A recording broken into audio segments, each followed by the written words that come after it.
za Pasaka mwaka huu, napenda kumshukuru Mungu kwa ajili yenu nyote kuendelea kuilinda imani na kulinda ushuhuda wa kanisa la Mungu, huku mkimtumikia Mungu kwa vipawa vyenu mbalimbali, na washukuru sana.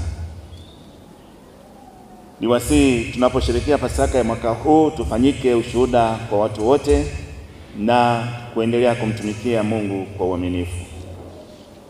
KKKT Dayosisi ya Konde itaendelea kumhubiri Kristo na kuwatumikia watu wote pasipo ubaguzi wa kiroho na kimwili. Na kupitia Pasaka hii ya mwaka huu, niwaombe kila mmoja kuiombea nchi inapoelekea katika uchaguzi mkuu mwaka huu, ili Mungu atuepushe katika viashiria vyovyote vile vya uvunjifu wa amani. Niwasihi sana washarika wa KKKT Dayosisi ya Konde, wale wote waliopewa dhamana ya kusimamia uchaguzi, tuwaombee. Lakini niwasihi tena kwa ujumla washarika na Wakristo wote kujiepusha na maslahi mengine yote binafsi katika mchakato mzima wa uchaguzi, na hasa yanayohusiana na rushwa, kupindisha haki, bali hata wale ambao wanapewa dhamana ya namna hiyo wafanye kazi yao kwa weledi mkubwa. Na wale ambao watagombea, tena niwasihi kama hampo basi mjiandae kufanya hivyo.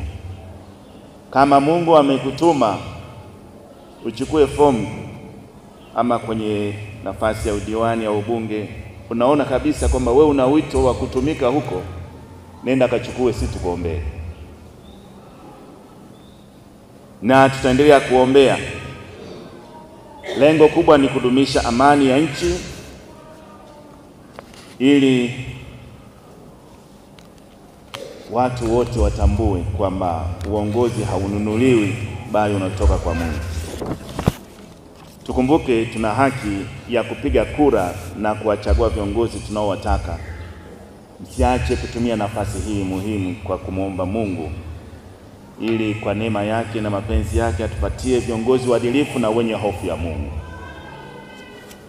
Sisi kama Wakristo tuendelee kusimama na kuwa wamoja na wenye nia moja ya kumtangaza Kristo aliyekufa, na leo tunashuhudia ushindi wake dhidi ya kaburi alipofufuka. Pasaka ya mwaka huu itukumbushe kurudisha mahusiano yetu na Mungu, na tuendelee kuombea taifa letu na viongozi wetu ili waendelee kutuongoza kwa hofu ya Mungu. Ninawatakia heri ya Pasaka na baraka za Mungu ziende nanyi kila mahali, na tukazidi kumtumikia Mungu kwa uaminifu. Amen.